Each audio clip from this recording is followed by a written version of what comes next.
Perubahan kebijakan perpajakan dalam Undang-Undang Cipta Kerja memberikan dampak negatif signifikan terhadap kinerja fiskal negara, dan itu perbuatan jahat sistemik yang punya niat pidana atau mens rea. Salah satu yang akan kita diskusikan adalah Undang-Undang Cipta Kerja yang mengubah status batu bara dari non barang kena pajak menjadi barang kena pajak, yang kemudian memicu lonjakan permintaan restitusi pajak pertambahan nilai atau PPN dari industri.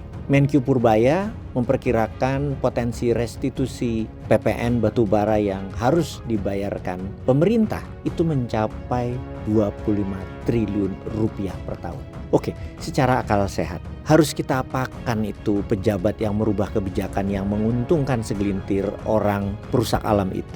Didiamkan. Sebagian itu masih berkuasa dan sebagian masih kuat sekali kaki dan tangannya, selalu bisa cawe-cawe dan tidak bisa dibuang. Walaupun mereka itu kanker yang mematikan.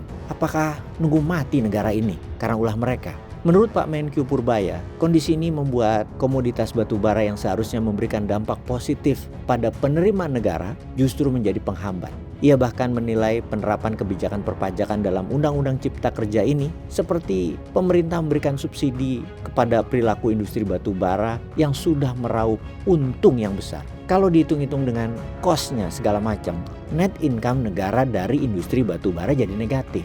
Undang-undang aneh yang membuat pemerintah memberikan subsidi ke industri yang sudah untungnya banyak. Itu ditegaskan Pak Purbaya berkali-kali. Untuk mengurangi beban fiskal dan restitusi itu, Pak Menkyu sedang menggodok kebijakan bea keluar batubara yang ketika diterapkan, beban fiskal akibat restitusi akan berkurang dan penerimaan negara dapat kembali stabil yang dapat memberikan dampak positif bagi kemakmuran rakyat sejalan dengan amanat Undang-Undang Dasar 1945 pasal 33. Pak Purbaya menjelaskan bahwa penurunan penerimaan pajak tahun ini disebabkan oleh restitusi PPN yang cukup besar. Sungguh sangat keterlaluan. Dengan strategi penerapan bea keluar ini dirancang untuk memblok restitusi pengembalian pajak Undang-Undang Cipta Kerja batubara seperti sebelum Undang-Undang Cipta Kerja itu diberlakukan, sehingga menghilangkan kerugian atau loss yang terjadi akibat perubahan status tersebut. Untuk itu di depan DPR, Pak Menkyu bersikeras mengenakan biaya keluar terhadap komoditas batubara mulai 2026 karena eksportir komoditas batubara tidak banyak berkontribusi ke penerimaan negara karena dominan melakukan restitusi saat harga jatuh, sedang saat harga naik malah seperti disubsidi pemerintah karena tidak dikenakan bea keluar. Jadi ini kan aneh, ini orang kaya semua, untungnya banyak. Demikian Pak Purbaya saat rapat kerja dengan Komisi 11 DPR yang juga menjelaskan di saat harga batubara turun setiap tahunnya para eksportir komoditas emas hitam itu bisa mengajukan restitusi hingga 20 triliun per tahun.